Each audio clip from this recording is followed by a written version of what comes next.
Buen día, muchachos. Hoy vamos a hablar sobre separaciones, algo muy importante en lo que se refiere al control de tránsito aéreo, porque bueno, recordemos que uno de los objetivos que tiene el control de tránsito aéreo es mantener la separación entre las aeronaves y obstáculos o entre ellas mismas y mantener un flujo continuo y seguro y eficiente del tráfico aéreo, ¿no?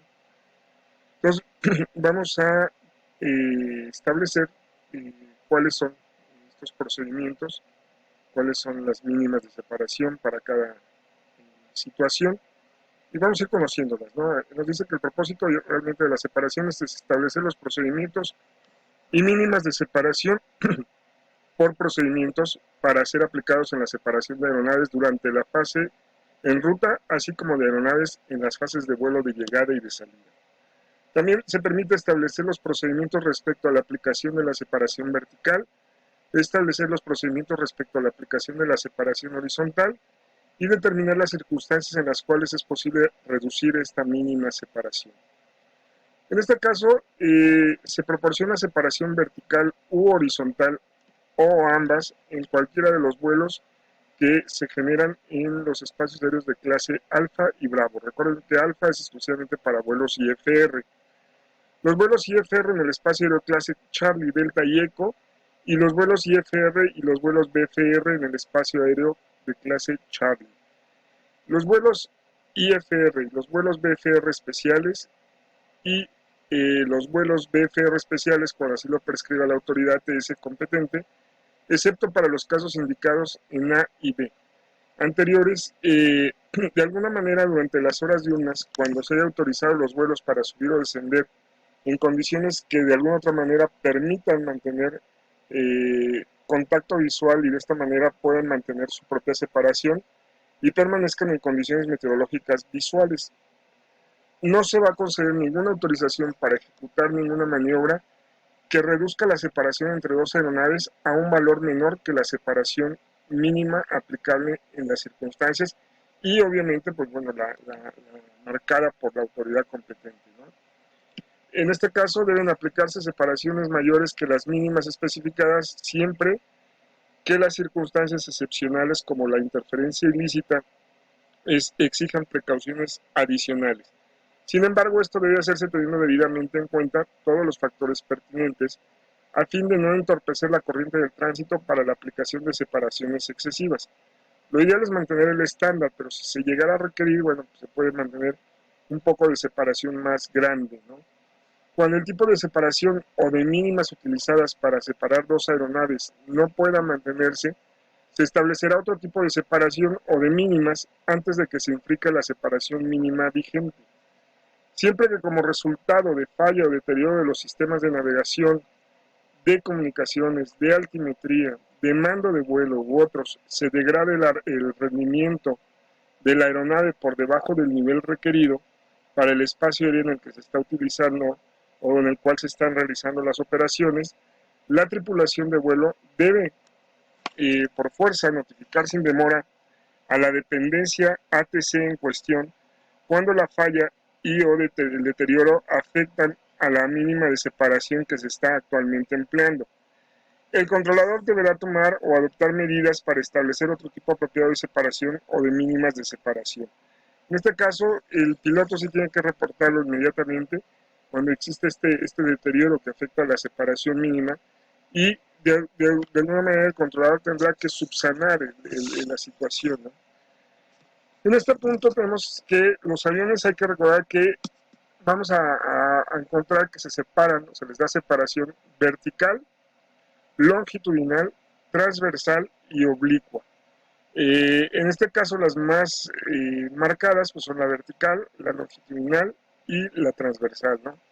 En el caso de la separación vertical, nos dice aquí que la aplicación de la separación vertical se obtiene exigiendo a las aeronaves que apliquen los procedimientos prescritos de reglaje altimétrico que vuelen a diferentes niveles expresados en niveles de vuelo o en altitudes de conformidad con las disposiciones. Ya saben nosotros que por debajo de 18.500 vuelan altitudes, por encima de Fox Lima 200 se vuelan niveles de vuelo.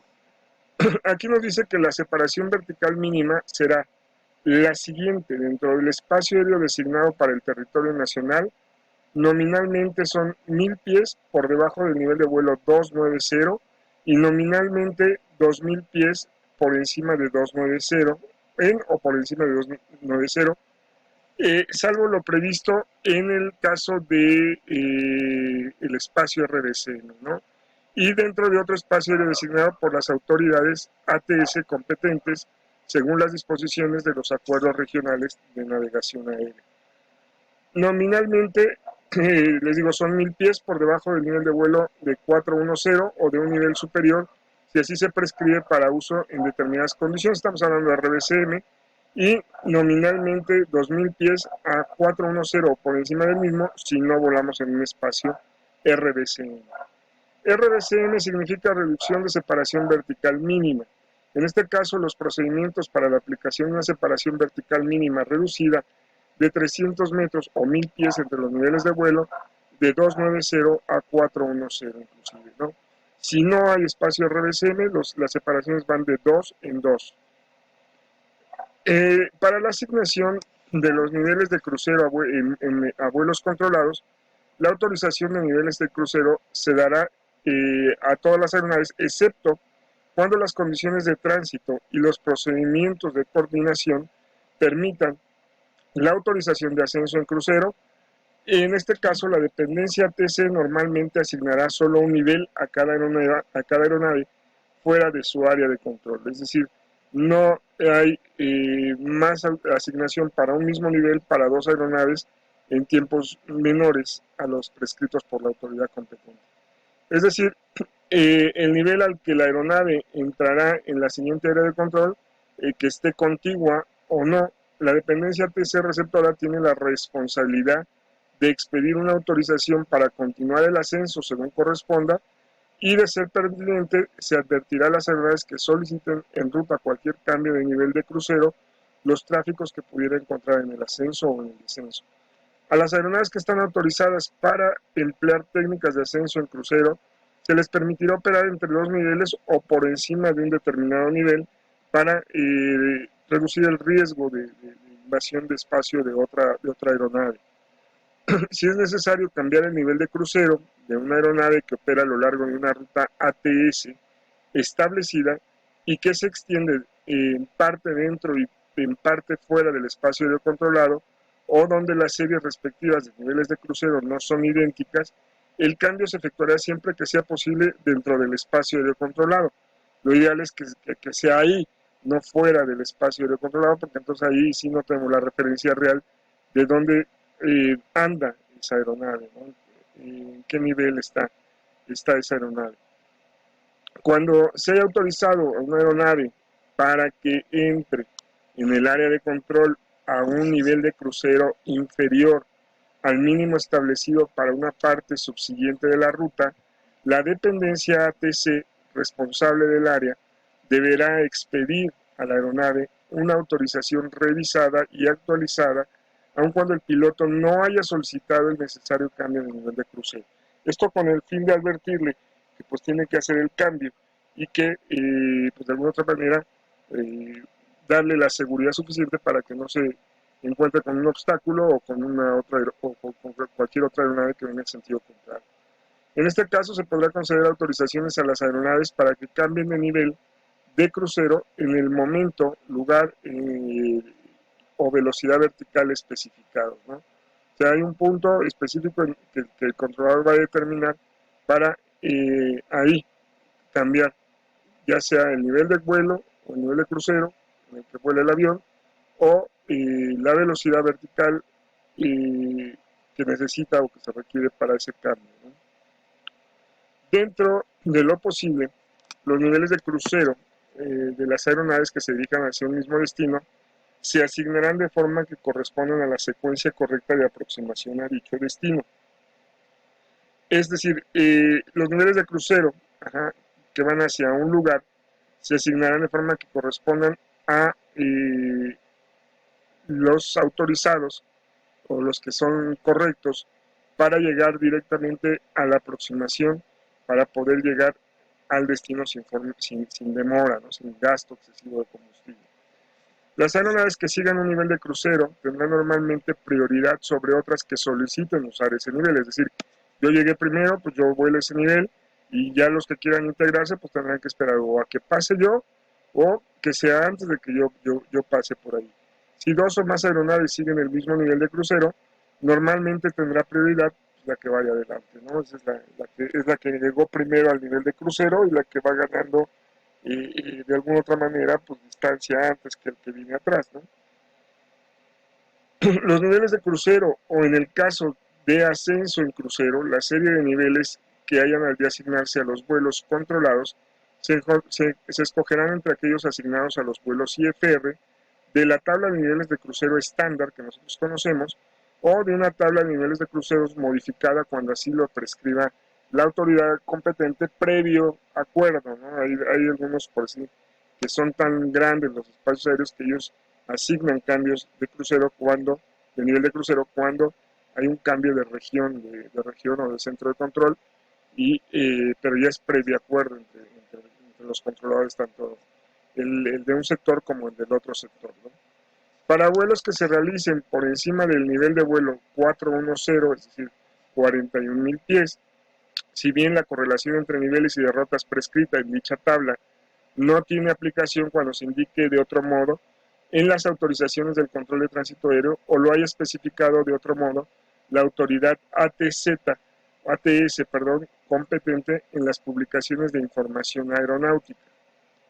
En este caso, pues bueno, si hay alguna modificación, seguro la vamos a recibir a través de la IP o a través de un NOTAM, indicándome que hay un cambio, ajá, sustancial o que no se aplica cierta tabla de niveles para cierta área, ¿no? Esta es la tabla convencional que ya usted ya conoce.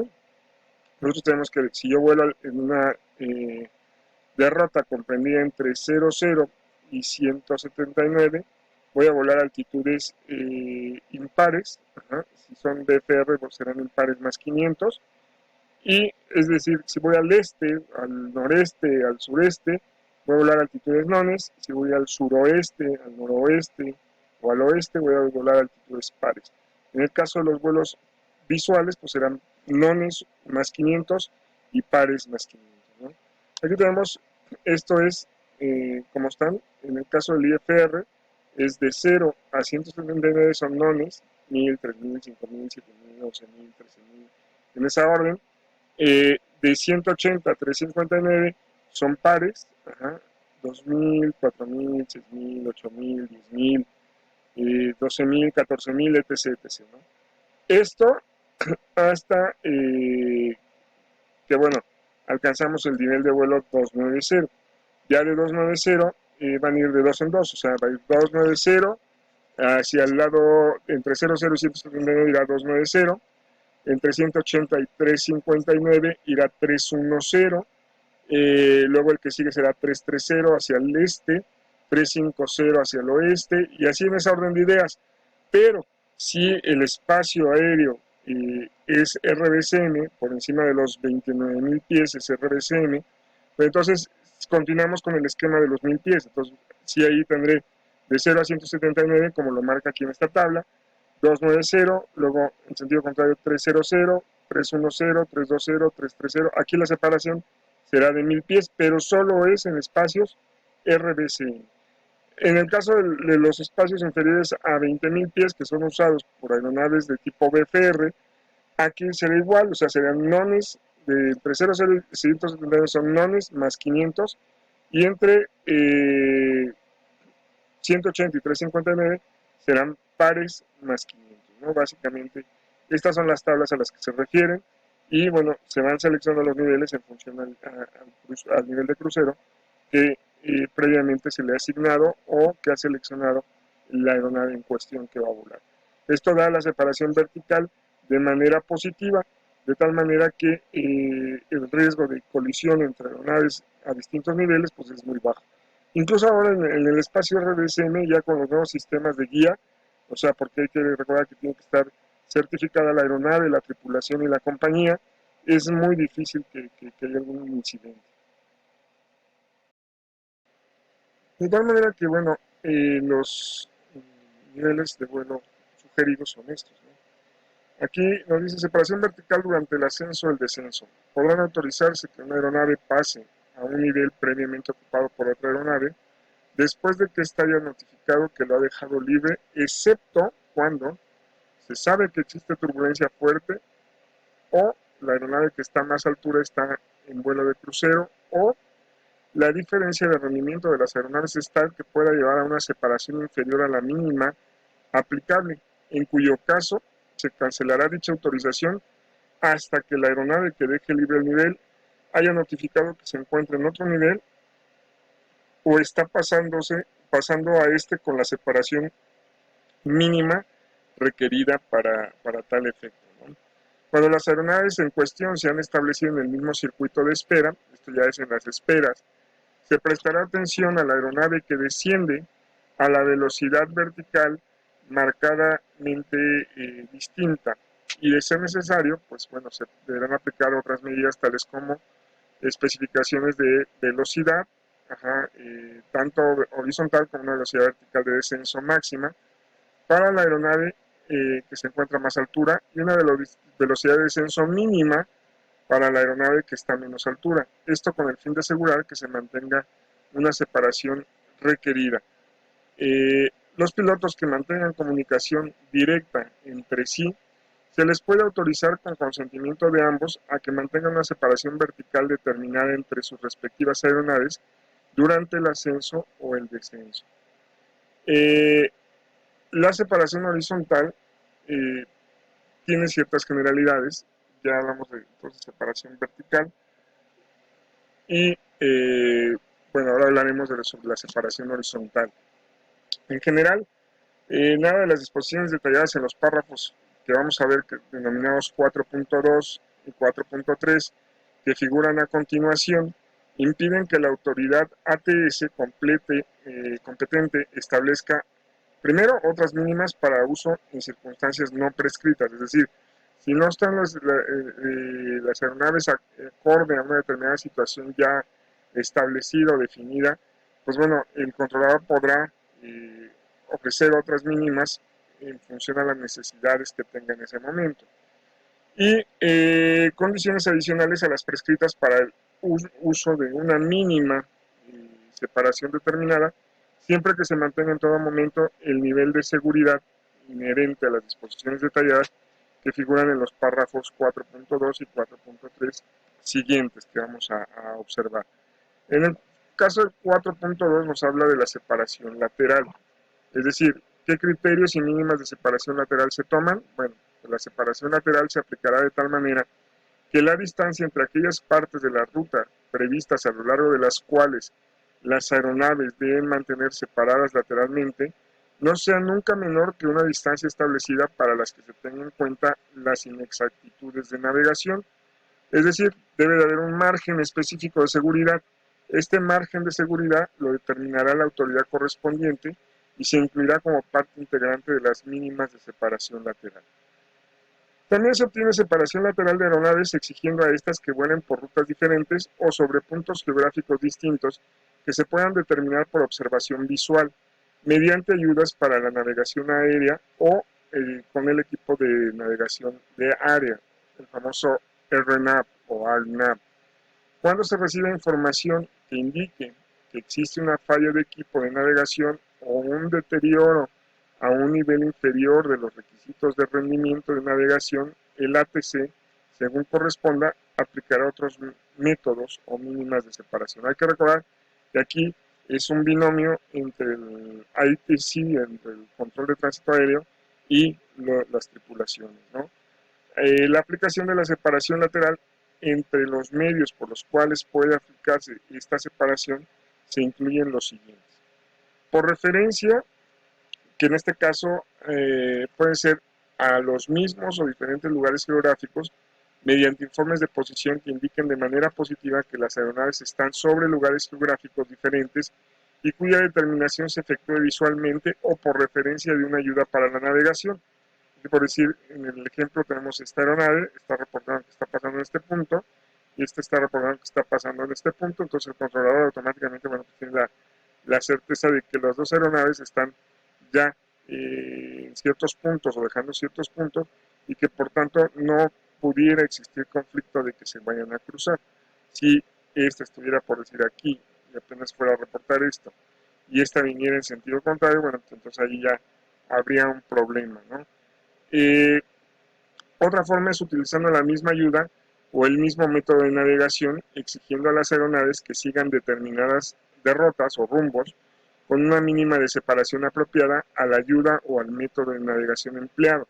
Existen separaciones laterales entre dos aeronaves cuando, si es un BOR, ambas aeronaves se han establecido en radiales que tienen una divergencia de 15 grados, por lo menos, y una de las aeronaves está por lo menos a una distancia de 28 kilómetros o 15 millas náuticas o más desde la instalación. Es decir, esta pasó y llega a 15 millas, esta puede pasar, pero debe de haber una divergencia entre el radial sobre el cual vuela con respecto al radial de la otra aeronave de cuando menos 15 grados, 15 radiales, y continuar por ese mismo radial alejándose cada vez más de la trayectoria de la otra aeronave. Y esta ya de haberle llevado cuando menos 15 millas de distancia. Esto es cuando tenemos una estación BOR. Cuando tenemos una estación NDB, ambas aeronaves han establecido derrotas hacia o desde el NDB con divergencia de 30 grados por lo menos, y una de las aeronaves está por lo menos a 15 millas náuticas o más desde la instalación. Es decir, pasa esta 15 millas y puede pasar esta, pero siempre y cuando la diferencia entre radiales o entre derrotas sea de 30 grados, ¿no?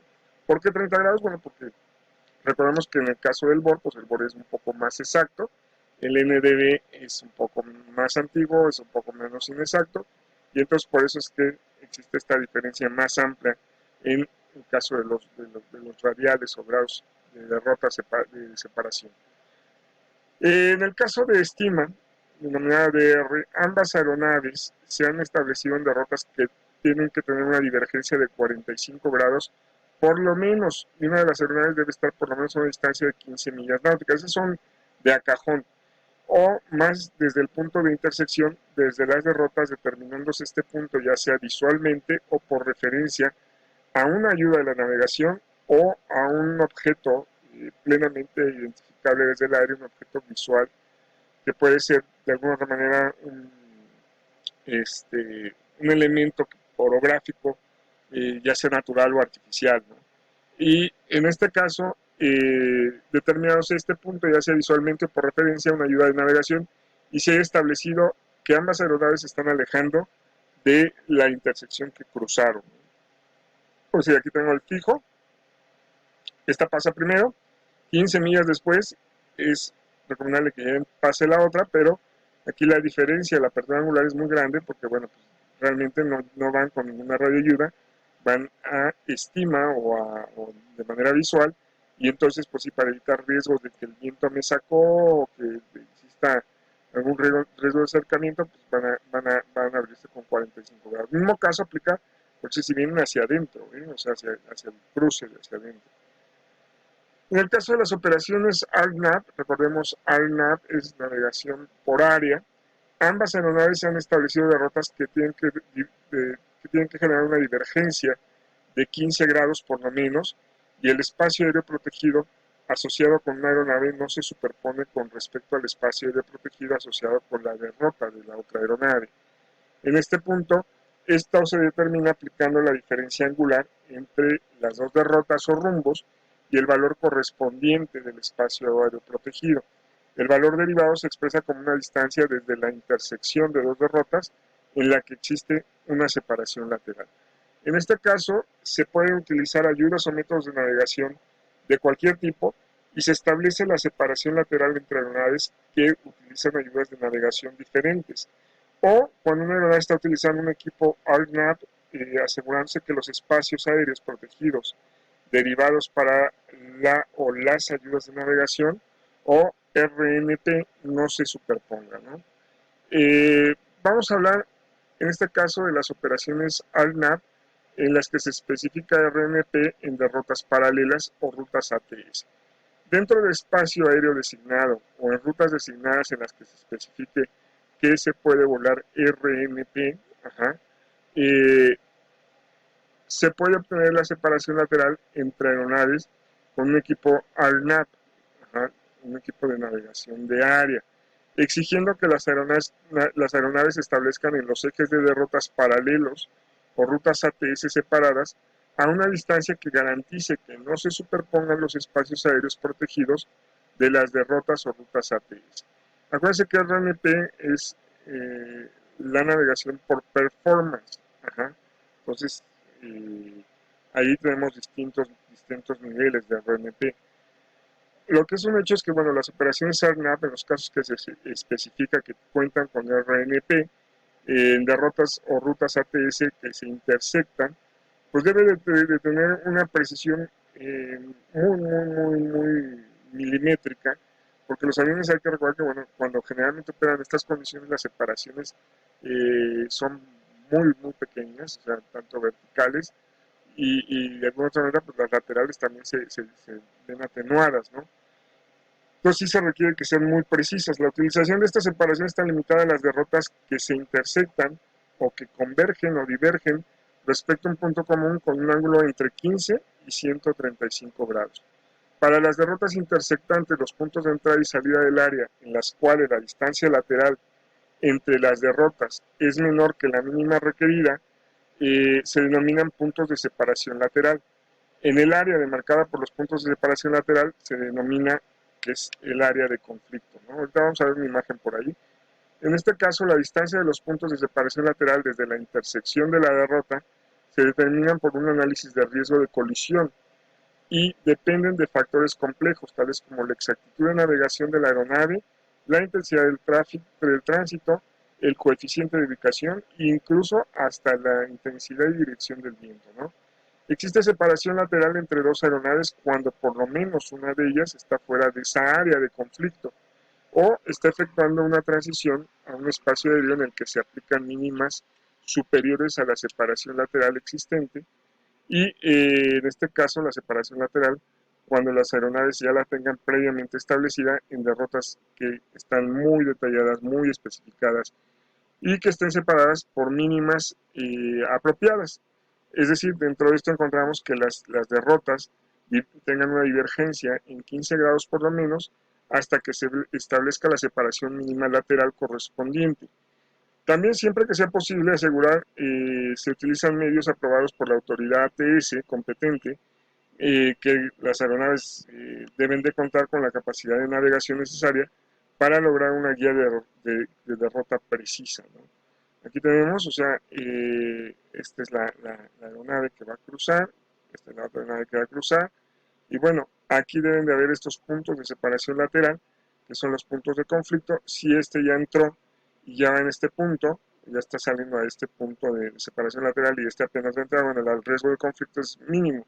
Pues si los dos vienen entrando en el mismo, pues entonces sí existe riesgo de colisión y ahí el controlador tendrá que aplicar una separación distinta o una alteración del rumbo de alguno de ellos para evitar un conflicto de esto. De hecho, ya los radares a la fecha prevén las trayectorias de conflicto de las aeronaves y le avisan al controlador con mucho tiempo, o por lo menos con el tiempo apropiado, para que pueda dar las instrucciones para evitar un tipo de colisión o un tipo de acercamiento peligroso. ¿Sí? Reciben la alerta a los controladores en su pantalla de radar y ellos a su vez pues, alertan a los pilotos o manejan el rubro de las velocidades y no hay conflicto con otra aeronave que venga de manera longitudinal para poder retrasar el cruce de uno con respecto al de otro o manejan esperas en algún punto o en su defecto pues cambios de niveles, ¿no? Porque también puede, ahorita nosotros lo vemos aquí en plano, pero una de las grandes ventajas que tiene el control de tránsito aéreo es que también se puede manejar en la vertical. O sea, y entonces, igual y pueden pasar así en esta condicionante, pero si hay un espacio de separación de 2000 pies entre ellos, pues bueno, realmente el conflicto no existe, ¿no? Es por eso que los controladores deben de tener una memoria espacial tremenda, ¿no? O sea, brutal, en donde pueden jugar con las distintas percepciones del espacio aéreo, ¿no? O sea, tener la conciencia situacional. Y la separación longitudinal tiene una aplicación eh, de forma tal que el espacio entre las posiciones que llevan las aeronaves son estimadas no sea nunca menor a la mínima prescrita. En este caso, la separación longitudinal entre aeronaves que siguen la misma derrota o derrotas divergentes puede mantenerse mediante la aplicación del control de velocidad, incluida la técnica basada en el número Mach, es decir, aquí ya sea incrementos o disminuciones de velocidad permitirán que aeronaves que vayan a llegar a un punto que confluya en algún punto de cruce lleguen en distintos tiempos y momentos, ¿no? Eh, Nosotros aquí tenemos que, de ser aplicable el uso de la técnica del número Mach, se prescribirá de conformidad con acuerdos regionales de navegación aérea. Al aplicar las mínimas de separación longitudinal en base al tiempo o a la distancia entre aeronaves que siguen la misma derrota, se tomarán precauciones para asegurar que no se infringen, cuando menos, las mínimas de separación, siempre que la aeronave que sigue mantiene una velocidad aerodinámica superior a la que va atrás, a la aeronave precedente. Cabe mencionar que, bueno, en este caso, incluso hasta en el despegue, ¿no? Tenemos que, si va las dos van a seguir la misma derrota, la aeronave precedente tendrá que tener 20 nudos menos, ¿no? Cuando se prevé que la aeronave llegue a la separación mínima aplicable, se aplicará el control de velocidad para asegurar que se mantiene la misma separación requerida. La separación longitudinal puede establecerse exigiendo a las aeronaves que salgan a horas determinadas para pasar sobre un punto geográfico a una hora dada y clara, o que esperen en un circuito de espera sobre un lugar geográfico hasta una hora determinada. Por eso era cuando vimos en el caso de la llegada OTMOS de las cartas, se acuerdan que había un punto de reporte no obligatorio y un patrón de espera. Esos patrones de espera se utilizan exactamente para eso, para evitar de alguna otra manera que las separaciones longitudinales se vean disminuidas, ¿no? Por un exceso de velocidad de alguna de las aeronaves, en especial la que va atrás, ¿no? O sea, la separación en función del tiempo aplicada según puede basarse en información de posiciones y cálculos derivados de informes orales, como son el CPDLC o el ADS-C. Para los efectos de aplicación de la separación longitudinal, los términos la misma derrota, derrotas opuestas y derrotas que se cruzan tendrán el siguiente significado. La misma derrota son derrotas en la misma dirección y derrotas que se intersectan o parte de las mismas cuya diferencia angular es inferior a 45 grados o superior a 315 y cuyo espacio aéreo es protegido y este también se superpone. Aquí tenemos, son los 45 grados del eje, de la trayectoria de la aeronave. Aquí tenemos son 45 grados o más de 315, ¿no? En este caso, cabe mencionar que la separación aquí es de menos de 45 con respecto a la trayectoria que lleva la otra aeronave, y en este caso se considera que son espacios ya de acercamiento, ¿no? En este caso, aquí tenemos las derrotas opuestas. Derrotas opuestas nos dice que se intersectan, eh, ya sea en su totalidad o partes de la misma trayectorias, y la diferencia angular es superior a 135 grados o inferior a 225 grados y cuyo espacio aéreo protegido se superpone, ¿no? O sea, aquí tenemos que esta separación, pues bueno, ya sea del eje hacia acá o del eje hacia acá, este es el espacio restringido, ¿no? El espacio protegido. O derrotas que se cruzan, en este caso se intersectan por parte de las mismas o en su totalidad, distintas de las especificadas en los casos anteriores en A y B, pero totalmente de costado, ¿no? Aquí son de 225 a 315 y aquí de 45 a 135 grados con respecto a la trayectoria del avión. Estas también se consideran como espacios donde se tiene que aplicar la mínima separación.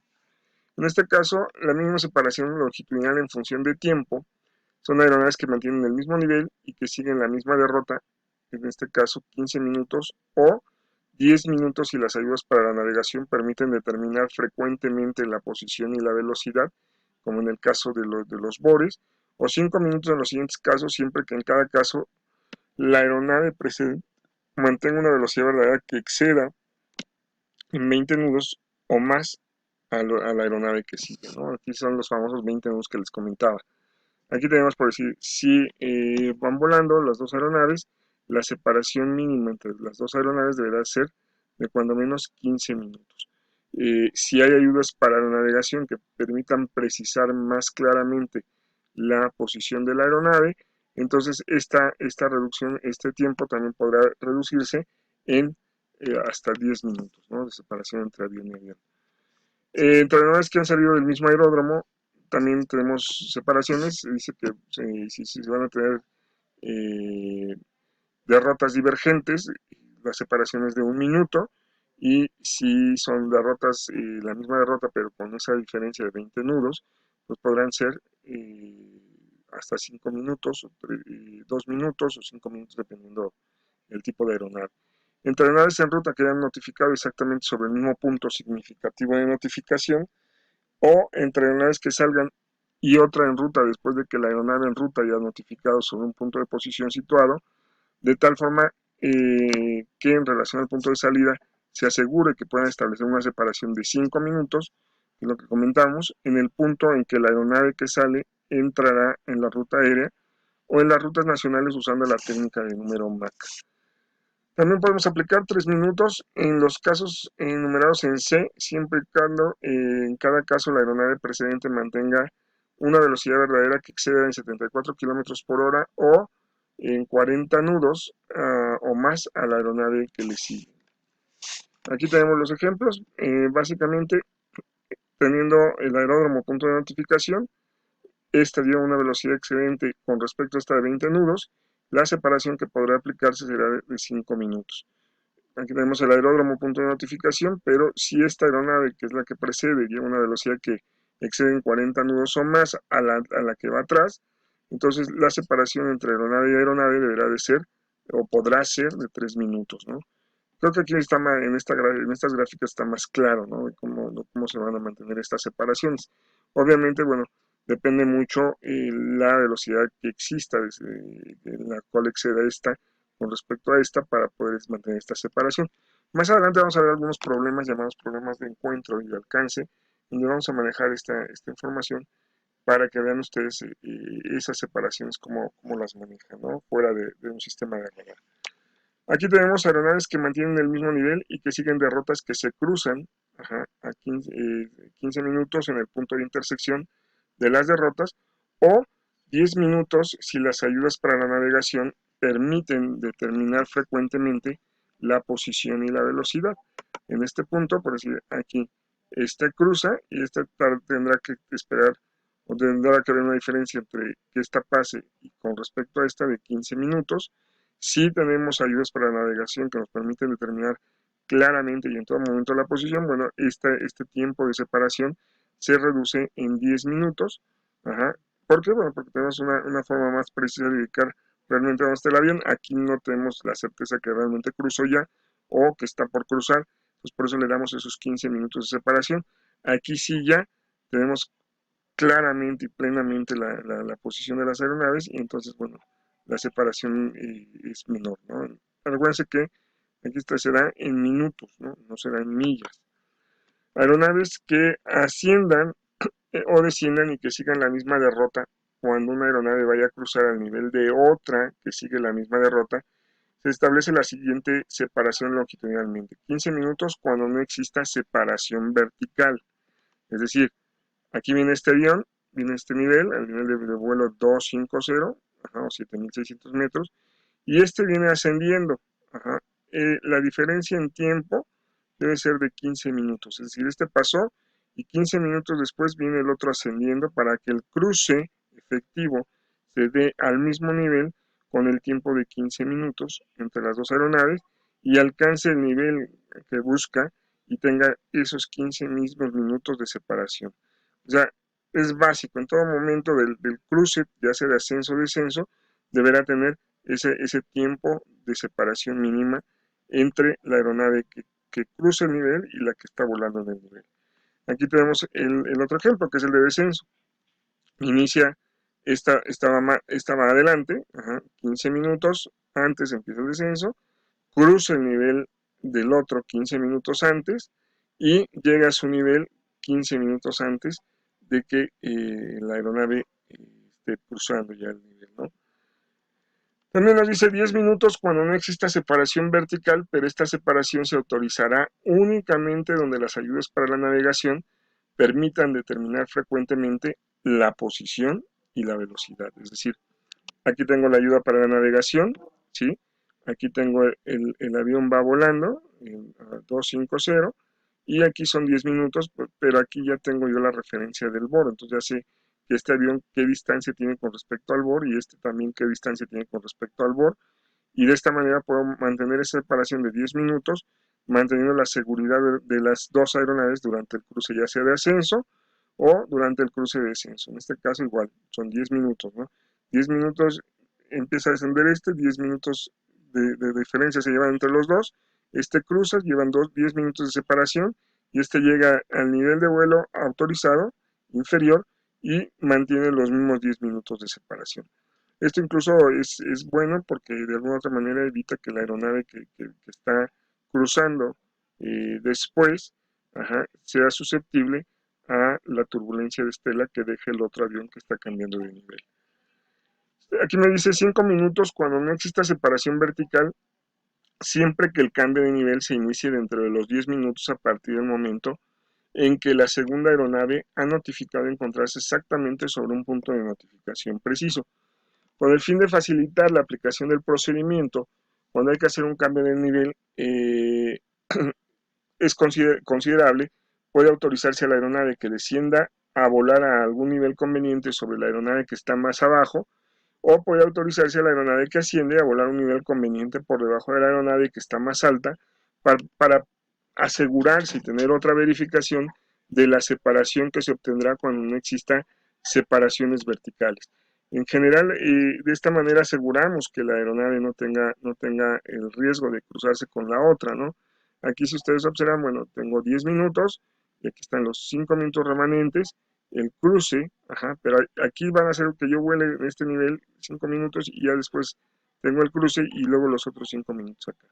Igual en el descenso, ¿no? Aquí estamos descendiendo, son 10 minutos del cruce sobre la estación, son 5 minutos de separación, 5 minutos de separación y 5 minutos de separación.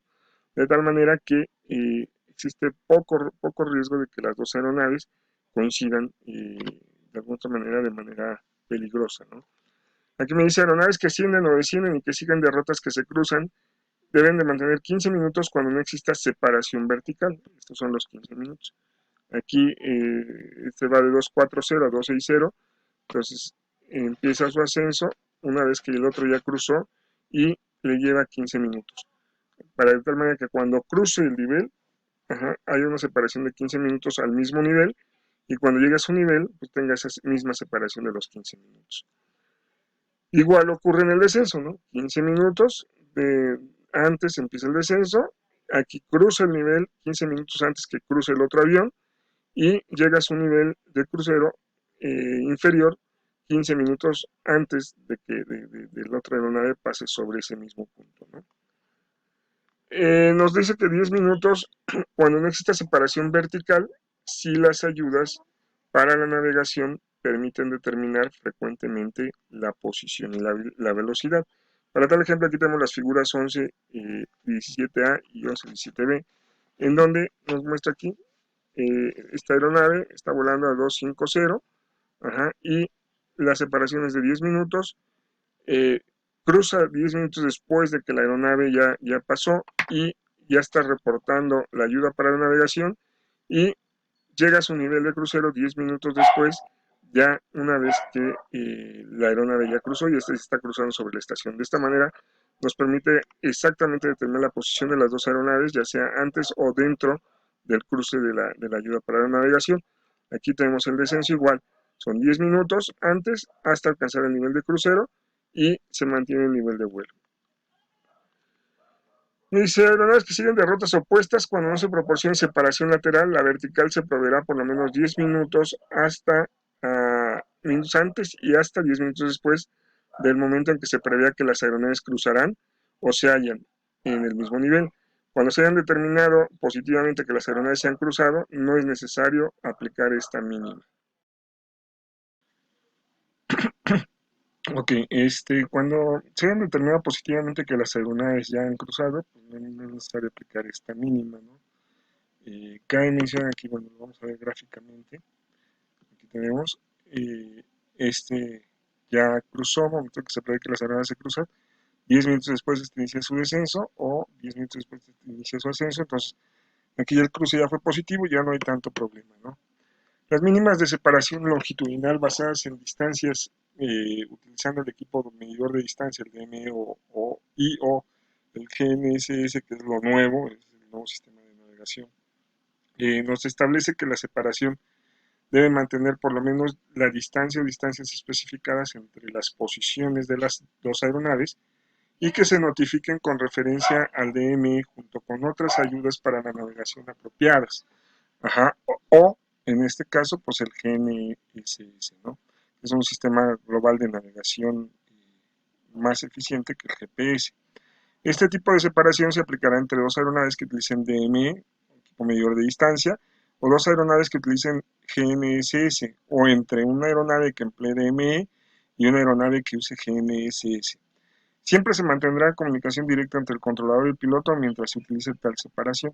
De hecho, hemos visto por ahí algunos videos en donde se hacen aproximaciones paralelas muy cercanas o despegues paralelos muy cercanos. Bueno, son apoyados, estas distancias son apoyadas en función al sistema GNSS y el RNP. Al aplicar estas mínimas de separación entre cualquiera de las aeronaves con medios de navegación de área, los controladores solicitarán específicamente la distancia derivada del GNSS para poder certificar y verificar que realmente la separación se está cumpliendo dentro de los parámetros mínimos.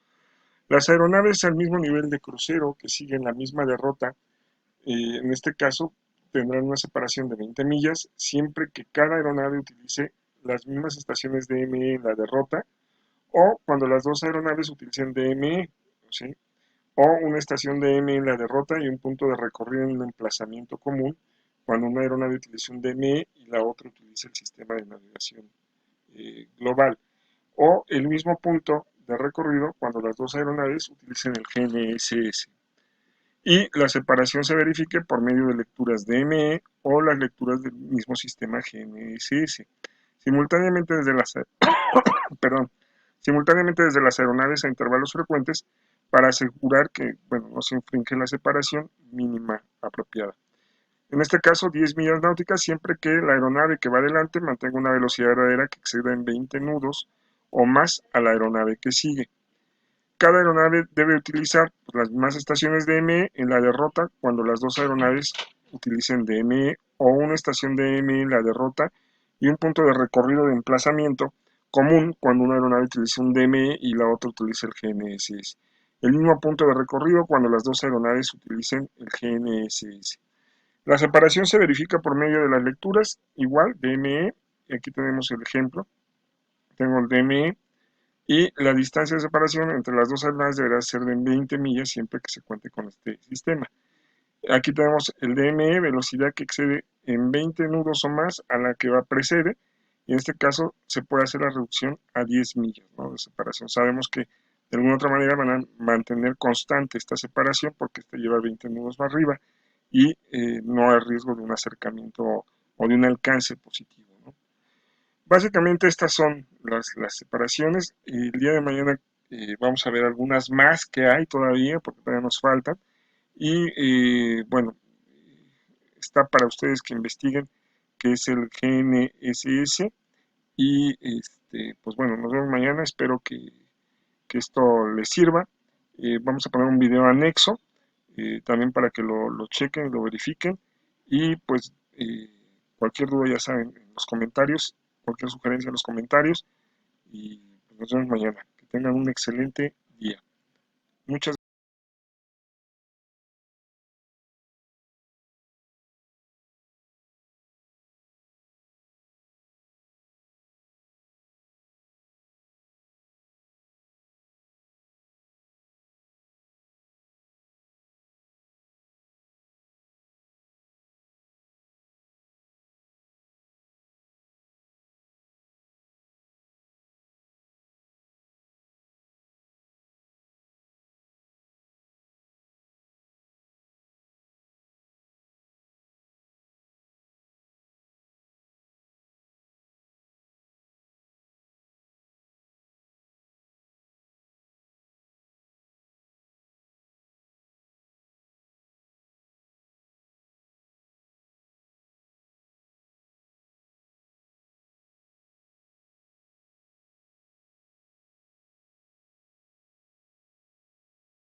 Hola, ¿qué tal? El día de hoy hablaremos cómo separamos las aeronaves. Voy a explicar en forma muy sencilla cómo un controlador de tránsito aéreo separa las aeronaves. Para esto, he dividido la separación de aeronaves en dos tipos. Tenemos la separación vertical y la separación horizontal. En la separación vertical les explicaré la separación vertical mínima, la separación en niveles de crucero y la separación en ascenso y descenso. Y en separación horizontal hablaremos de la separación lateral y la separación longitudinal. Bueno, para aplicar separación vertical entre dos aeronaves, para este ejemplo tenemos aquí la aeronave A y la aeronave B. Se tiene que pedir a cada aeronave o a cada piloto que vuele en niveles de vuelo distintos uno del otro. Esta línea azul de forma horizontal representa una línea imaginaria en el aire, en el espacio aéreo, que representa un nivel de vuelo. Por ejemplo, dentro de la cabina de la aeronave A, este piloto en su altímetro, que está aquí a la izquierda, va a colocar un reglaje de altímetro respectivo. En este caso ha colocado 1013, como pueden ver ahí. El piloto B, en su altímetro, de que tiene un igual a este en cabina, debe colocar el mismo reglaje de altímetro, 1013. Si ambos colocan el mismo reglaje de altímetro, el nivel de vuelo que se representa aquí va a ser de tal manera más preciso uno del otro. En este ejemplo, la aeronave A ha colocado altímetro 1013 y tiene como nivel de vuelo 25.000 pies, que se representa de esta manera, nivel de vuelo 250. Entonces, en la aeronave B, en el mismo altímetro, si ha colocado el mismo reglaje 1013, aquí muy probablemente tenga 24.000 pies, que representaría el nivel de vuelo 240. De esta manera, ambas aeronaves, al colocar el mismo reglaje de altímetro, se puede asegurar que están volando en niveles de vuelo distintos y tienen una separación mínima de 1000 pies. De eso trata. En resumen, ambas aeronaves deben colocar el mismo reglaje de altímetro, para que de esa manera al momento del cruce siempre se mantenga los 1000 pies como mínimo. Bueno, la separación vertical mínima también se aplica de esta manera. Aquí he colocado más líneas azules horizontales que representan niveles de vuelo. Para este ejemplo he colocado desde el nivel de vuelo 270, pueden ver acá, hasta el nivel de vuelo 350. Este nivel de vuelo 270, como hace un momento le expliqué, imaginariamente incrementen dos ceros y de esta manera esta aeronave A está volando a 27.000 pies. Esta aeronave, que vamos a llamar aeronave B, estaría volando a 28.000 pies. Pero para no estar diciendo 27.000 pies, 28.000 pies, 29.000 pies, etc., se dice la aeronave A se encuentra a nivel de vuelo 270 y la aeronave B se encuentra a nivel de vuelo 280. Ahora, como podrán observar, la diferencia entre una aeronave y otra es de 1000 pies como mínimo. Acá también, 1000 pies. Pero a partir de nivel de vuelo 290 hacia arriba, 300, 310, 320, etc., la separación requerida mínima es de 2000 pies. ¿Por qué? Según la normativa del nivel de vuelo 290 hacia arriba, las aeronaves deben volar unas de otras con una diferencia de 2000 pies. Esto hace que niveles como el 300 no se puedan usar, no hay nadie ahí. Nivel de vuelo 320 tampoco se puede usar, no hay nadie ahí. 340 y etc. Esto se aplicaba hace muchos años. Actualmente esto ha cambiado. Para aprovechar mejor el espacio aéreo y puedan volar más aeronaves al mismo tiempo, el límite ya no es el nivel de vuelo 290, ahora el límite es el nivel de vuelo 410. De 410 hacia abajo, o sea, tenemos ahora más niveles de vuelo, se podrá usar la separación de 1000 pies. 1000 pies, aquí también tenemos 1000 pies, etcétera, hasta el nivel de vuelo 410. Pero de nivel de vuelo 410 hacia arriba, bueno, ahí sí, se debe aplicar la separación de 2000 pies. En resumen, no se puede usar el nivel de vuelo 420 ni el nivel de vuelo 440. Pero esto es bueno debido a que la mayoría de las aeronaves comerciales en el mundo vuelan a niveles de 370, 380, 350. Son muy pocas las aeronaves que vuelan encima del nivel de vuelo 410. Por lo tanto, esta separación de 2000 pies, que es el doble, casi no se aplica actualmente. Ahora, esta separación vertical también se hace aplicando el nivel de crucero, que dice, la serie de niveles de crucero que se asignarán se escogerán de la tabla de niveles que aparece en el apéndice 3 del anexo 2, Reglamento del Aire. Habrán escuchado hablar de los anexos OASI, que son 19 anexos. El anexo número 2, que lleva de título Reglamento del Aire, dentro de ese anexo, en el apéndice 3, que está aquí a la derecha, hay una tabla de niveles de crucero. Esta tabla que explica los niveles de vuelo que deben usar las aeronaves dependiendo del rumbo. Aquí ven, del rumbo 00 al rumbo 179, qué niveles debe usar, y del rumbo 180 al rumbo 359, qué niveles debe usar. Entonces, esta tabla es así más o menos. Ahora, esto no hay que memorizarlo, simplemente es entenderlo, cómo se aplica. Esta tabla, como les acabo de decir, se encuentra en el apéndice 3. Así a simple vista parece un poco engorrosa y difícil de comprender. Por eso lo he explicado de la siguiente manera. Para explicar los niveles de crucero, vamos a poner de ejemplo una aeronave que vuela desde Lima, Sierra Papa Juliet Charlie, hacia Arequipa, Sierra Papa Quebec Uniform. El rumbo apropiado que esta aeronave vuela, según tenemos aquí, es el rumbo sur-este, desde Lima hacia Arequipa, ¿no? Aquí imaginariamente tenemos la línea de costa del Perú. Para entender el rumbo y el nivel apropiado, vamos a representar hacia la izquierda un círculo imaginario con los distintos rumbos, desde el rumbo 360, 090 en forma horaria, 180, 270, ¿no? Por ejemplo, aquí estaría el rumbo 045, para que entiendan un poco mejor. Vamos a partir esto en... Bueno, al dividir esto en dos, las aeronaves que vuelan hacia el lado derecho, del rumbo 0 al rumbo 179, usarán niveles de vuelo impares. Y las aeronaves que vuelan hacia el lado izquierdo, en este ejemplo, del rumbo 180 hasta el rumbo 359, usarán niveles de vuelo pares. Entonces, si llevamos el caso de Lima Arequipa hacia la izquierda, ponemos la misma línea verde que representa el rumbo que está volando. Esta aeronave estaría volando con un rumbo aproximado, rumbo 150. Entonces, ¿qué nivel de vuelo le correspondería? ¿Par o impar? Sería un nivel de vuelo impar.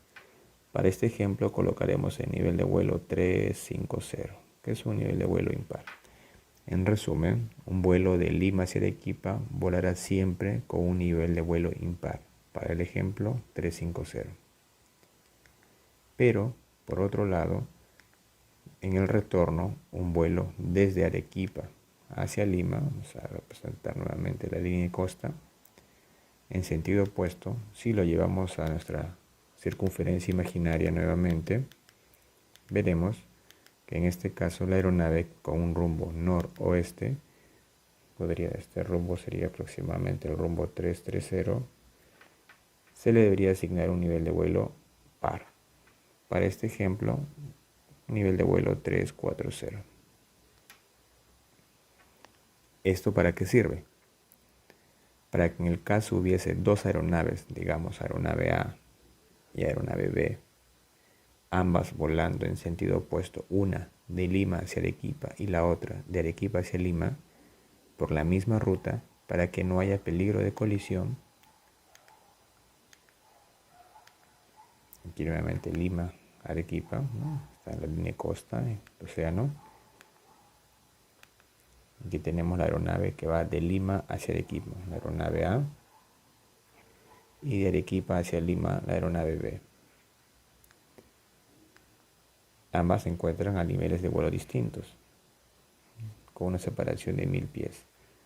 La aeronave A, como hace un momento puse, está con un nivel de vuelo impar 350 y la aeronave B con un nivel de vuelo par 340. Quiere decir que este sería el nivel de vuelo 350 y esto el nivel de vuelo 340. De esta manera te aseguras que hay una separación de 1000 pies y dependiendo del rumbo es el nivel.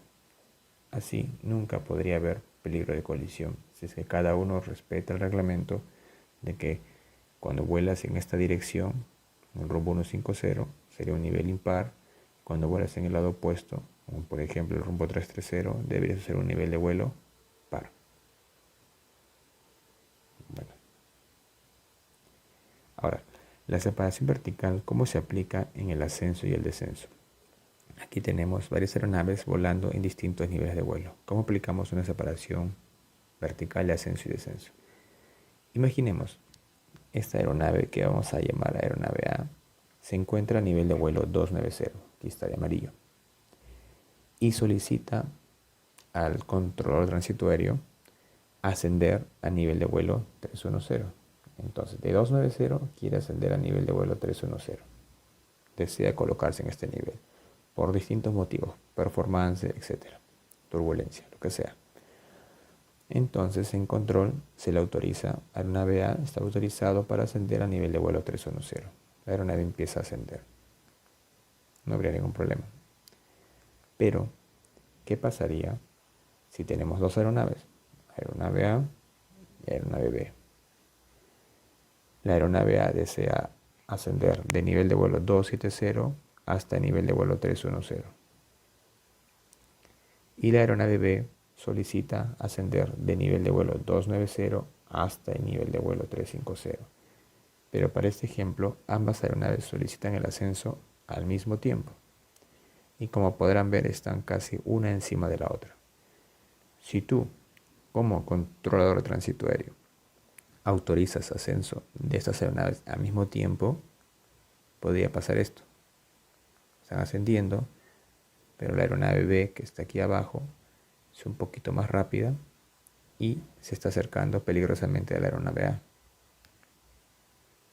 Y esto sería incorrecto, porque la separación mínima de 1000 pies que debería haber entre cada aeronave se está perdiendo acá.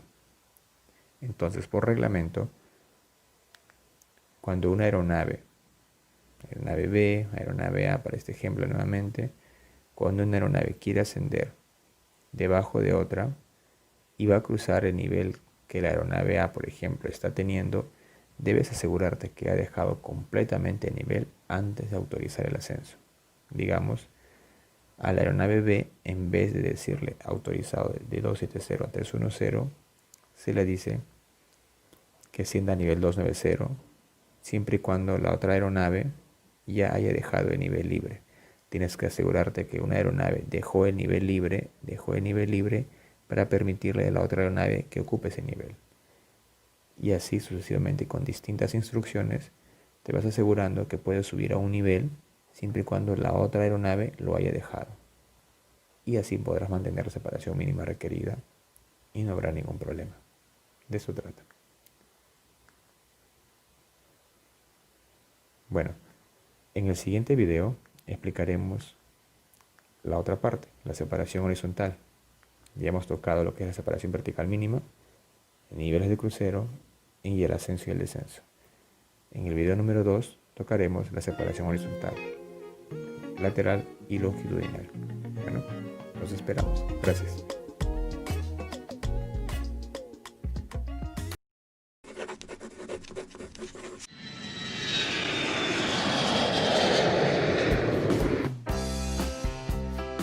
Hoy hablaremos acerca de las rutas ATS.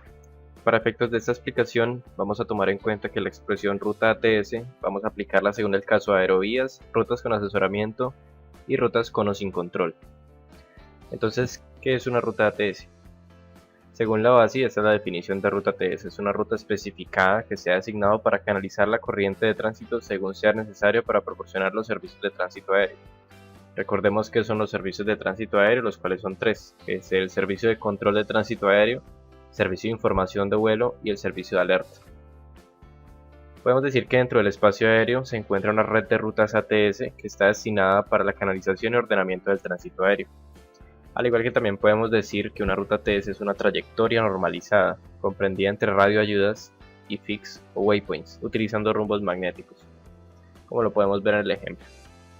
Pero entonces acabamos de nombrar fix y waypoints, así que ¿qué es un fix? Un fix o fijo es un punto específico que puede ser determinado mediante el uso de radioayudas, utilizando un radial y distancia o utilizando dos radiales de dos radioayudas diferentes. Este es el símbolo del fix. Y cuando es utilizado en rutas ATS, al igual que procedimientos similares de en ruta, cuenta con un identificativo de 5 letras, como puede ser este caso. En este caso, pues el fix se llama ISOPA. Al lado izquierdo podemos apreciar los formatos Jepsen y al lado derecho el de la Aeronáutica Civil de Colombia, para efectos cartográficos. Partiendo entonces de la definición de un fix, podríamos decir que es una intersección. Entonces, ¿cómo determinamos esa intersección utilizando la navegación convencional? Es decir, utilizando radioayudas. Como había mencionado, podemos usar un radial y distancia o dos radiales. Vamos a ver cómo es el caso del radial y distancia. En este caso podemos tener el VOR DME Alpha, que es una radioayuda que tiene equipado el equipo DME. Tomamos por ejemplo el radial 037. En este caso no podríamos saber la posición de un fix, ya que puede ser el radial 037 aquí, o puede estar aquí, o puede estar aquí. Hay que determinarlo con una distancia. Aprovechando entonces que la radioayuda tiene indicación de distancia ya que tiene acoplado un DME, podemos decir que hacemos un arco de 10 millas y donde se intersectan puede haber intersección. Ya se puede determinar entonces una posición exacta utilizando un radial y una distancia. Veamos ahora el otro caso, que puede ser con dos radiales. Digamos que tenemos nuevamente el VOR alfa, pero este no tiene el sistema DME. Digamos que tenemos el radial 020. Únicamente con esta información no podríamos definir la posición de un fix, ya que no tenemos información de distancia ni algún punto específico donde ubicarlo. Así que supongamos que tenemos también un NDB, o también puede ser un VOR o un VORDM, cualquier otro tipo de radioayudas que tenga indicación direccional. En este caso tenemos el NDB Bravo. Entonces digamos que el fix se encuentra también en el QDR270. Es decir que ya tenemos una posición exacta donde poner nuestro fix y de esta manera podemos definir una posición nuevamente. Así que estas son las dos formas en las que podemos definir la posición de un fix, utilizando dos radiales o un radial a una distancia. Ahora que ya vimos los procedimientos por medio de los cuales podemos determinar la posición de un fix, no hemos tenido en cuenta que los equipos y las radioayudas tienen errores. Justamente la precisión de la posición de un fix es afectada por error de la radioayuda, la que está instalada en tierra, error del equipo a bordo, es decir, la calibración que tenga nuestro equipo a bordo, y el error técnico de vuelo, que ya tiene que ver con nuestra capacidad para volar el radial y la distancia seleccionada. Por ejemplo, un error técnico de vuelo, un ejemplo es por ejemplo tener el CDI ligeramente desalineado. Es un error que está siendo cometido por el piloto, más no por el equipo ni la radioayuda. Y ese es el único que podemos manejar. Lo único que podemos hacer para mantener la mayor precisión posible es tratar de mitigar el error técnico de vuelo, ya que no podríamos mitigar el error de la radioayuda ni el equipo a bordo. Ya que el diseño de procedimientos tiene en cuenta estos tres errores, hay una gabela para la posición de un fix. Esta imagen, como pueden apreciar, hay un fix que está determinado por dos radiales, en este caso de un VOR y de otro VOR, pero como pueden ver hay un área de tolerancia donde puede encontrarse el fix, ya que por ejemplo si hay un error en el equipo a bordo de recepción, pues vamos a interpretar que el fix se encuentra en otra posición más que en la que es exactamente en la intersección. Por lo tanto se hace esta área de tolerancia. Como les acabo de decir, la única forma que tenemos para tratar de mantener al mínimo los errores es mantener el error técnico de vuelo al mínimo. Ahora veamos qué es un waypoint, que es diferente a un fix. Waypoint o punto de ruta es un punto específico determinado por coordenadas geográficas utilizado en la navegación ARNAV. Lo primero que podemos apreciar es que ya no se utilizan radioayudas instaladas en tierra para determinar su posición, sino que se utilizan coordenadas geográficas, por lo tanto es mucho más preciso y es una posición específica. Este cuenta con un identificativo de 5 letras y este es el símbolo del waypoint. Como pueden ver en el ejemplo, tenemos el formato Jepsen en la parte izquierda y el de la aeronáutica civil en la parte derecha. Ahora vemos la clasificación de los waypoints y los fix, ya que vimos ambos. Vamos nuevamente a clasificarlos en el de la aeronáutica civil y el de Jepsen, en cuanto a términos de cartografía.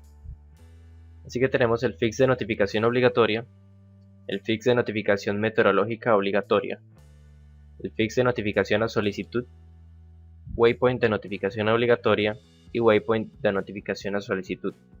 Como una explicación general, un fix de notificación obligatoria es en el cual es obligatorio que cuando la aeronave pase sobre esa posición le notifique al controlador que se encuentra en esa posición si no se le ha dado contacto radar o alguna instrucción de que notifique otro punto. Y un fix de notificación a solicitud es en el cual si se pasa por ese fix se debe notificar al control siempre y cuando él le haya solicitado que notifique ese fix. Si no le han solicitado nada, no se notifica esa posición. Igual pasa con los waypoints. Ahora que ya vimos la definición de las rutas ATS y los fix y los waypoints, que básicamente son de lo que están compuestas, vamos a ver entonces cómo luce una red de rutas ATS, en este caso de Colombia. Esta es la carta de radionavegación de nivel inferior de Colombia. Como es de radionavegación, no tenemos waypoints, ya que los waypoints son utilizados en navegación de área, que es ARNAV. En este caso es de navegación convencional, utilizado entre radioayudas y fixes. Veamos ahora el sentido de las rutas ATS. El sentido en cuanto a la dirección en la que se deben volar. Normalmente las rutas ATS son de doble sentido. Como pueden ver, esta es una imagen de una ruta ATS con su identificativo y otros elementos que vamos a explicar más adelante. Este es el formato de la aeronáutica civil y este es el formato Jepsen. Sin embargo, pues pueden haber rutas o segmentos de estas que tengan un sentido preferencial. Como por ejemplo estas. Esta por ejemplo, el sentido derecha-izquierda en este plano, o izquierda-derecha es el sentido preferencial de esta ruta ATS. Este es el formato de la aeronáutica civil y este es el formato Jepsen de cómo se especifica un sentido preferencial en una ruta ATS. Sin embargo, se especifica que es preferencial, ya que no es obligatorio. Es decir, con coordinación con la debida autoridad aeronáutica o con el control de tránsito aéreo, se puede también volar en sentido contrario al preferencial, ya que esto no es una obligación, sino que es simplemente para organizar un poco mejor el flujo de tráfico. Vamos a ver ahora las altitudes y los niveles. Normalmente en las rutas ATS aplica la regla semicircular para determinar la altitud o nivel según la derrota. Sin embargo, pueden haber rutas ATS que utilicen criterios distintos a estos, es decir, que vayan en contra de estas reglas semicirculares. En caso tal de que suceda esto, se utilizan estas señales. En este caso, la E significa even, es decir, par, y la O significa odd o impar. Vamos, por ejemplo, vemos que esta ruta ATS tiene, por ejemplo, el sentido invertido, es decir, que vamos con una derrota hacia el whisky, vamos a ir con una altitud o nivel impar, y si vamos hacia el eco será con una altitud o nivel par. Veamos ahora cuál es el ancho de una ruta ATS. Este va a depender de el tipo de radioayuda utilizada, porque este es directamente proporcional a la precisión con la que se está volando. Como habíamos visto anteriormente, un VOR es mucho más preciso que un NDB y un BORTAC es mucho más preciso que un VOR, así sucesivamente. También dependerá de la distancia entre las radioayudas y los criterios utilizados en la creación de procedimientos, ya que existen diferentes criterios. Algunos de estos son como las PAN-SOPs de la OASI o los US TERPs, que son utilizados en Estados Unidos. Colombia basa su diseño de procedimientos en los PAN-SOPs de la OASI. Este es un ejemplo de cómo se determina el ancho de una ruta ATS. Este es con criterio de US TERPs, así que no aplica para Colombia, es únicamente a modo de ilustración y de ejemplo. Se determina un ángulo, que es un factor según la precisión que tenga la radioayuda en cuestión, y a partir de este se crea un área primaria por la cual va a ir la ruta ATS. Como pueden ver, también dependerá entonces de la distancia que haya entre las dos radioayudas. Igualmente, desde el punto de vista operacional, se debe tratar de mantener siempre dentro del radial o QDR que determina la ruta ATS en todo momento, justamente para tratar de mitigar el error técnico de vuelo y que únicamente se vea un poco afectada por la precisión de las radioayudas en sí. El ancho total de una ruta ATS está constituido por dos áreas, el área primaria y el área secundaria.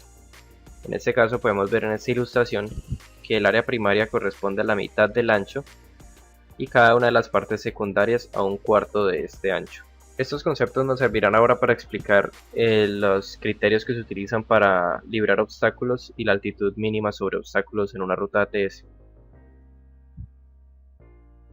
Veamos ahora entonces la separación con obstáculos. Aquí nace un concepto que es el MOC, que significa Minimum Obstacle Clearance. Esta es la altura mínima sobre el obstáculo más alto en el área primaria que acabamos de ver. Este es un ejemplo de cómo se aplica el MOC. Como pueden ver, vamos a suponer que esta antena representa el obstáculo más alto en la ruta. Y como pueden ver, el MOC da una gabela entre el obstáculo y el área primaria en ruta. Podemos deducir entonces que el MOC va a determinar en gran parte la altitud mínima que se puede utilizar en la ruta. Este es el valor del MOC. Cuando la variación en el terreno es de 3000 pies o menos, es decir que estamos volando en un terreno plano, el valor del MOC será de 1000 pies. Si está la variación entre 3000 y 5000 ligeramente montañoso, el MOC será de 1500 pies. Y si la variación en la elevación del terreno es de 5000 pies o más, es decir que es un área bastante montañosa, el MOC será de 2000 pies. Este es el criterio utilizado al menos en ruta, ya que el criterio utilizado en los procedimientos de salida o de llegada y aproximación es diferente. Ahora que ya vemos el criterio utilizado en la separación con obstáculos, vamos a ver la altitud mínima. La altitud mínima en una ruta es el MEA, que significa Minimum En Route Altitude, altitud mínima en ruta. Y pues esta provee, lo primero que todo, es separación adecuada con los obstáculos y el terreno, es decir, el criterio de la altura del MOC, como habíamos visto anteriormente. Aparte de que nos asegura esto, esta también asegura recepción de las radioayudas requeridas para la navegación. Es decir, que también nos va a asegurar que vamos a tener recepción de la señal de las radioayudas.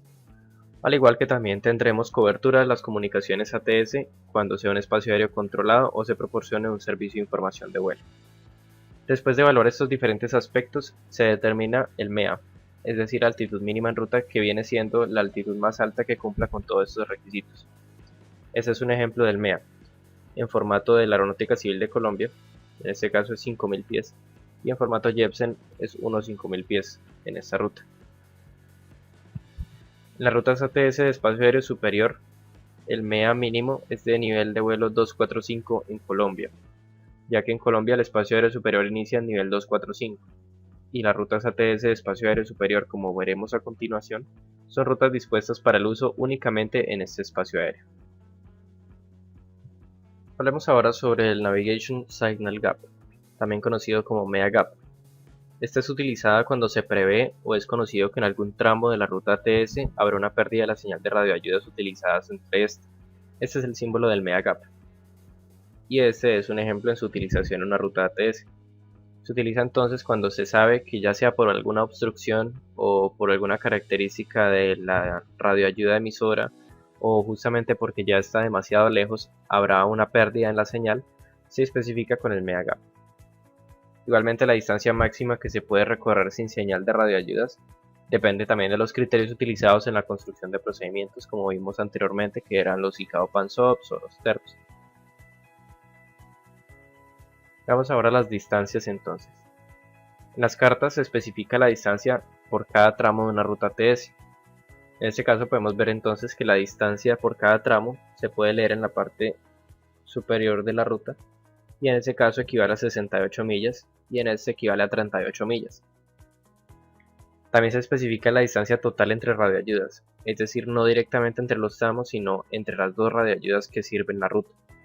Un ejemplo, podemos ver que entre este VOR y este fix hay 17 millas, y de este fix a este VOR hay 10 millas. Sin embargo, la carta nos especificará que la distancia total entre las dos radioayudas de la que está compuesta la ruta ATS es de 27 millas y se encierra en este polígono. Igualmente podemos ver el ejemplo acá.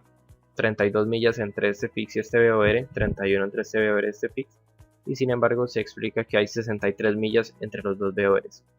Esto principalmente es para determinar el punto de cambio. Ya veremos a continuación qué es esto. Hablemos entonces ya del punto de cambio o changeover point. Ese es el punto donde en la radionavegación, es decir, navegación convencional, se cambia de radioayuda. Normalmente este punto es la mitad de la distancia entre las radioayudas que sirven esa ruta.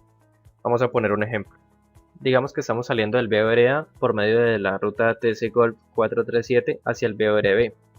Es decir, que para poder volar esta ruta vamos a salir del BOR Alpha por el radial 091. Llega un punto en que vamos a dejar de salir por el radial 091 y vamos a empezar a entrar por el radial 271 de esta radioayuda. Es decir, vamos a cambiar de frecuencia para dejar de navegar con el BOR Alpha y vamos a cambiar a la navegación con el BOR Bravo. El punto en el cual hacemos este cambio es conocido como changeover point y, como les acabo de decir, normalmente es la mitad del trayecto. En este caso pueden ver que la distancia entre estas dos radioayudas es de 68 millas. Por lo tanto, a 34 millas será nuestro punto de cambio. Cuando alcancemos las 34 millas del BOR Alpha, vamos a cambiar a la señal del BOR Bravo para continuar. Ahora, cuando ese punto no pueda ser la mitad del trayecto por alguna razón, generalmente por recepción de la señal de la radioayudas, ese punto se deberá especificar en la carta. Veamos un ejemplo. Digamos que vamos a volar el mismo procedimiento anterior. Vamos a ir del BOR Alpha al BOR Bravo. Ahora, en la carta aparece este símbolo que es el del changeover point. Esto nos indica que cuando crucemos 22 millas del BOR Alpha, deberemos cambiar a la señal del BOR Bravo. Igual, si estamos volando del BOR Bravo hacia el Alpha, cuando hayan pasado 65 millas del BOR Bravo, debemos cambiar al BOR Alpha. Es decir, que ya no utilizaremos la mitad del trayecto, sino que utilizaremos lo que nos indique el símbolo del changeover point. ¿Y por qué ocurre esto? Aquí puede haber un ejemplo ilustrado acerca de cómo funciona esto. Vamos volando, por ejemplo, con el BOR Alpha y vamos hacia el BOR Bravo por la Victor 344. Si cambiáramos de señal a la mitad del trayecto, como pueden ver, hay una montaña que obstruye la línea de señal del BOR Bravo. Por lo tanto, si cambiáramos no recibiríamos señal de Bravo y sería imposible navegar. Por lo tanto, se establece el changeover point más adelante para asegurar que cuando estemos en ese punto tengamos recepción de la próxima radioayuda y así poder seguir navegando. Veamos ahora la clasificación de las rutas ATS. Esta clasificación se divide en 4 componentes. Tomemos esta como ejemplo, la Uniform Alpha 323 Foxtrot. El primero es el prefijo, en este caso es Uniform. El siguiente es el designador, en este caso Alpha. Después el número de la ruta, es decir 323. Y finalmente el sufijo. No todos están presentes siempre. Podemos ver otro ejemplo que es la Whiskey 3. En este caso solamente tenemos un designador y un número. Iniciamos con el prefijo. En este caso, si tenemos el prefijo kilo, se pronuncia copter y el significado es que la ruta es de nivel inferior y está destinada para el vuelo de helicópteros. Si el prefijo es uniform, que significa upper, significa que la ruta o porción de esa ruta será utilizada en espacio aéreo superior, es decir, por encima de nivel 245 en Colombia. El cambio de nivel inferior a nivel superior es diferente en todos los países. En Colombia es nivel 245, sin embargo en Estados Unidos es 18.000 pies, por lo tanto es bastante relativo. El prefijo Sierra, que significa supersonic, es una ruta destinada para el vuelo a velocidades supersónicas.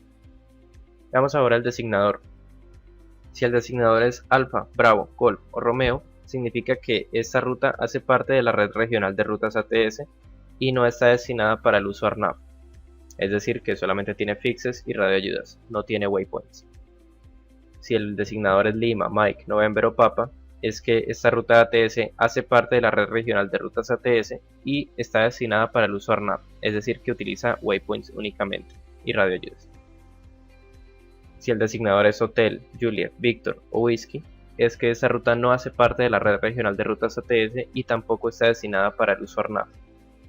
Si el designador es Quebec, Tango, Yankee o Zulu, es que esta ruta no hace parte de la red regional de rutas ATS, pero está destinada para el uso ARNAV. Y finalmente el sufijo, que casi nunca está presente, Sin embargo, si es Foxtrot, es que esa ruta o porción solamente está disponible el servicio de alerta, es decir, que no hay servicio de información de vuelo ni servicio de control de tránsito aéreo. Si el sufijo es Gold, es que esa ruta o porción de ruta se proporciona el servicio de información de vuelo y de alerta. Si el sufijo es Yankee, son rutas con requerimiento RNP 1.0 por encima de nivel 200. Y si es Zulu, son rutas con requerimiento RNP 1.0 por debajo de nivel 200. Espero que este video les haya servido y haya resuelto dudas acerca de lo que son las rutas ATS, su uso en la cartografía y sus significados. Suscríbanse para más contenido acerca del mundo aeronáutico y dejen en los comentarios qué otro tipo de videos quisiera que hiciera.